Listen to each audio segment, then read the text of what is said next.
Hi, I'm Linda Hutchinson of L. Hutchinson Designs. Today I'm going to show you how you can make a centerpiece using napkins. Here I have a cloth napkin, a vase, some satin ribbon, a silk flower, and some scissors. So very simply, I'm going to place my vase right in the middle of the napkin and just gather it up.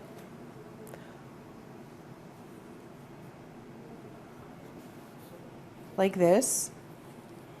And tie my satin ribbon around it.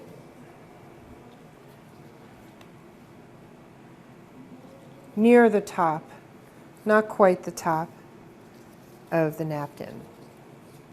So that when I stand it right side up again, parts of the napkin will drape over the ribbon.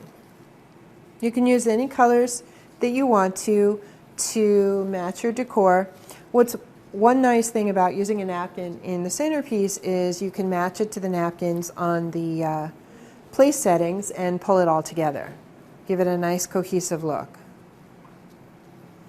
Once I have it tied, I'm going to trim off the ends by folding the ribbon and cutting it at an angle from the fold to the non-folded part. So I have a nice little V like that. Do the same thing on the other side. And when you stand it up, you just kind of fold down these corners like so. Place your flower inside, whether you want to put real flowers or silk flowers. You can even put a candle if you like. And there you have a cute and quick way to make a centerpiece using napkins. My name is Linda Hutchinson. Thank you so much for joining me. Bye-bye.